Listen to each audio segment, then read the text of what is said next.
स्वागत है दोस्तों आप सभी का हमारे इस YouTube channel Asim prime news में। मैं हूं आपका आसिम और लेकर आया हूं देश दुनिया की ताज़ा तरीन और भरोसेमंद खबरें लेकर।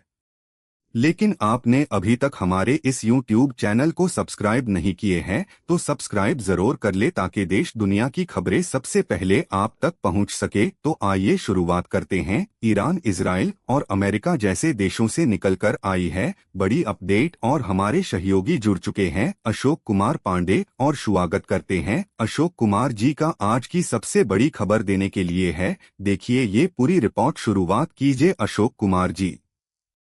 मक्का पैक्ट को लेकर बहुत बड़ी खबर आई है और अगर यह खबर सच है और अगर इस पर कार्रवाई होती है तो अमेरिका के लिए बहुत बड़ा झटका होगा। मक्का पैक्ट के बारे में आप जानते हैं, सऊदी अरबिया, तुर्की और पाकिस्तान के बीच में यह पैक्ट हुआ है और बांग्लादेश भी कोशिश कर रहा है इस पैक्ट में शामिल होने का। इतना तो आप जानते हैं, मैं कई बार बता चुका हूं। अल मायदीन की खबर है और अल मायदीन के बारे में बता दूं कि यह रेजिस्टेंस को फेवर करने वाला प्रो रेजिस्टेंस वेबसाइट है और यह लेबनान की वेबसाइट है। अल मायदीन में यह खबर आई है कि ईरान को न्योता मिला है मक्का पैक्ट में शामिल होने का, यानी सऊदी अरबिया, तुर्की और पाकिस्तान के बीच जो पैक्ट हुआ है उसमें शामिल होने का न्योता मिला है ईरान को।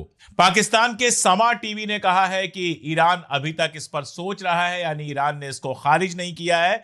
हालांकि ईरान की फॉरेन मिनिस्ट्री ने अभी तक कुछ ना हां कहा है ना कहा है, लेकिन अल मायदीन में छपना और उसके बाद समा टीवी पर यह आना कि ईरान ने ना नहीं कहा है, ईरान अभी भी सोच रहा है, और साथ में ईरान की जो संसद है, ईरान की जो सीनेट है, उसकी जो समाचार एजेंसी है, उसकी जो न्यूज एजेंसी है खाने मिलत, उसके प्रमुख हैं मेहदी रहीमी। उन्होंने कहा है कि ईरान को मक्का समझौते में शामिल होने का न्योता मिला है और इस पर सोच विचार हो रहा है, इस पर अभी बात चल रही है। इसका मतलब यह है कि न्योता तो मिला है।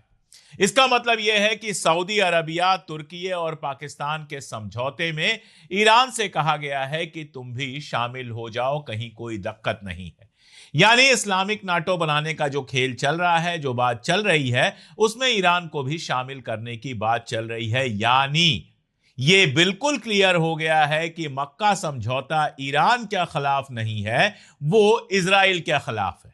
यह बिल्कुल क्लियर हो गया है। आपको याद होगा कि ट्रंप ने इस समझौते का स्वागत किया था। अब ईरान को शामिल करने वाली बात पर ट्रंप क्या सोचता है अभी तक सामने नहीं आया है, लेकिन जरूरी है यह समझना कि इसके मानी क्या है। आप देखिए, एक चीज बिल्कुल क्लियर है कि जो वार चली, चाहे वो 12 रोजा जंग हो, 12 रोजा जंग के दौरान खाड़ी के मुल्क शामिल नहीं हुए, लेकिन आखिरी हमला जो हुआ था वो खाड़ी में ही हुआ था, वो इजराइल पे नहीं हुआ था। आपको अच्छी तरह से याद है, कतर में वो हमला हुआ था।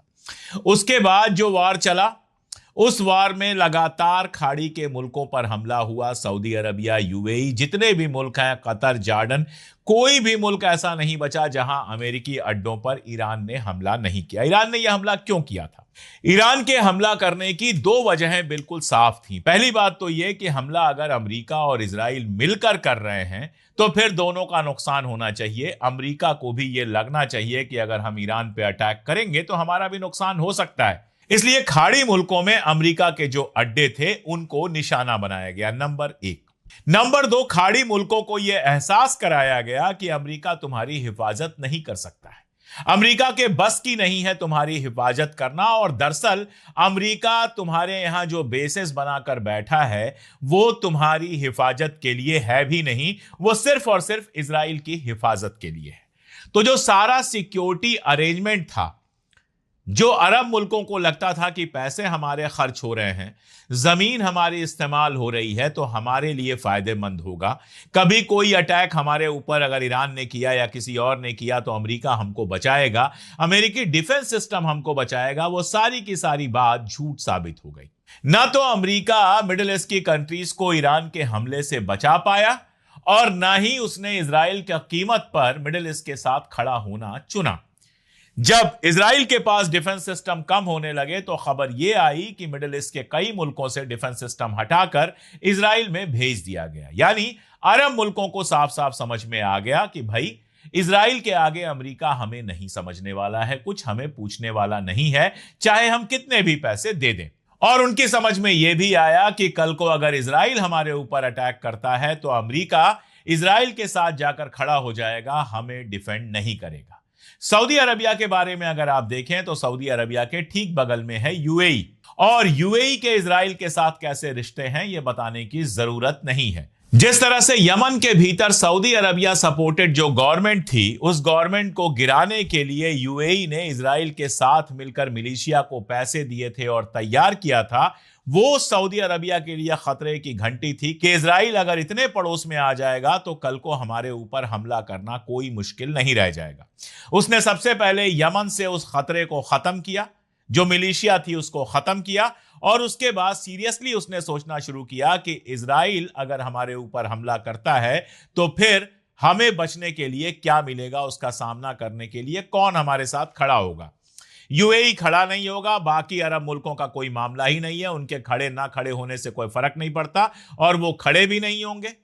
तो उसको दिखाई दिया तुर्की, और साथ में उसको दिखाई दिया कि एटॉमिक पावर अगर हमारे पास होगी तो इजराइल की हिम्मत नहीं होगी हमला करने की। तो पाकिस्तान से समझौता किया और साथ में तुर्की से समझौता किया। इजराइल जहां पर अगली लड़ाई का प्लान कर रहा था, कई लोग इजराइल के अंदर यह बात कह चुके थे कि तुर्की इज द नेक्स्ट ईरान, यानी ईरान के बाद हम तुर्की पर अटैक करेंगे। तुर्की नाटो कंट्री है, लेकिन उसको मालूम था कि नाटो कंट्री होने के बावजूद अमेरिका सारी दोस्ती दिखाएगा लेकिन जंग में साथ देने नहीं आएगा।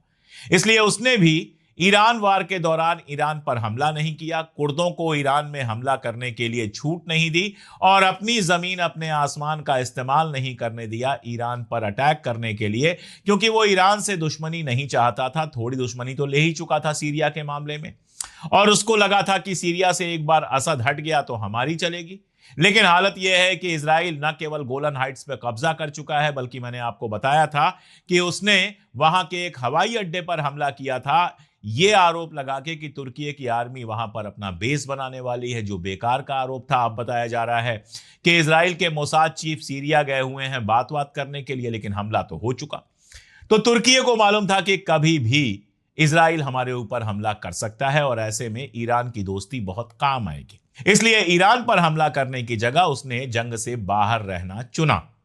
तो तुर्की और सऊदी अरबिया की जो ये दोस्ती हुई या समझौता हुआ, पाकिस्तान जिसमें शामिल हुआ, ये सीधे सीधे इजराइल के खिलाफ है। और हां, पाकिस्तान चूंकि शामिल हुआ है तो पाकिस्तान दो वजह से शामिल हुआ है। पहला तो यह कि सऊदी अरबिया से उसको पैसे रुपए मिल सकते हैं, उसकी जो फाइनेंशियल जरूरतें हैं वो पूरी हो सकती हैं। तुर्की से उसको हथियार मिल सकता है, और दूसरा यह कि हिंदुस्तान से अगर कभी कोई लड़ाई होती है तो उस समय सऊदी अरबिया और तुर्की से उसको मदद मिल सकती है। तो सबके अपने अपने स्वार्थ थे, और अपने अपने स्वार्थ होते हैं तभी कोई समझौता होता है। इंटरनेशनल समझौता तभी होता है जब दोनों पक्षों को कोई लाभ होता है। अब इसमें आपको पता है कि इजिप्ट को भी शामिल होना था, आखिरी टाइम पर यूएई की वजह से इजिप्ट शामिल नहीं हुआ। कल को शामिल हो जाए तो कोई बहुत बड़ी बात नहीं है, लेकिन फिलहाल सीसी ने यह हिम्मत नहीं दिखाई है। अब ईरान को न्योता देने का मतलब यह है कि सीधे सीधे वो ईरान को अपने साथ शामिल करना चाहते हैं, ताकि ईरान की तरफ से अगर कोई खतरा हो तो वो खत्म हो जाए, पहली बात। और दूसरा यह कि सऊदी अरबिया हूथी से भी निश्चिंत रह सके। ईरान से समझौते का मतलब यह है कि हूथी और सऊदी अरबिया के बीच में भी कोई ना कोई समझौता कराया जाएगा, वो लड़ाई हमेशा के लिए खत्म हो जाएगी। तो सऊदी अरबिया अगर ईरान के साथ इस समझौते में शामिल होता है तो उसके दोनों तरफ के बॉर्डर सिक्योर हो जाएंगे, बाब अल मंदेब भी सिक्योर हो जाएगा, और स्ट्रेट ऑफ हॉर्मुज से जहाज निकलना भी आसान हो जाएगा। अगर अभी की बात देखें तो स्ट्रेट ऑफ हॉर्मुज पूरी तरह से बंद रखा है, और स्ट्रेट ऑफ हॉर्मुज पर अपना कंट्रोल मजबूत करने के लिए ईरान ने एक कानून बना दिया है, बाकायदा एक लीगल फ्रेमवर्क बना दिया है, और जिसमें यह कहा गया है कि हॉर्मुज से गुजरने वाले जहाजों से पैसे लिए जा सकते हैं, और पैसे के बदले में उन जहाजों को सिक्योरिटी दी जा सकती है, आने जाने की सुविधा दी जा सकती है। इसके अलावा पर्यावरण यानी कि एनवायरनमेंट से जुड़ी हुई सुविधाएं दी जा सकती हैं।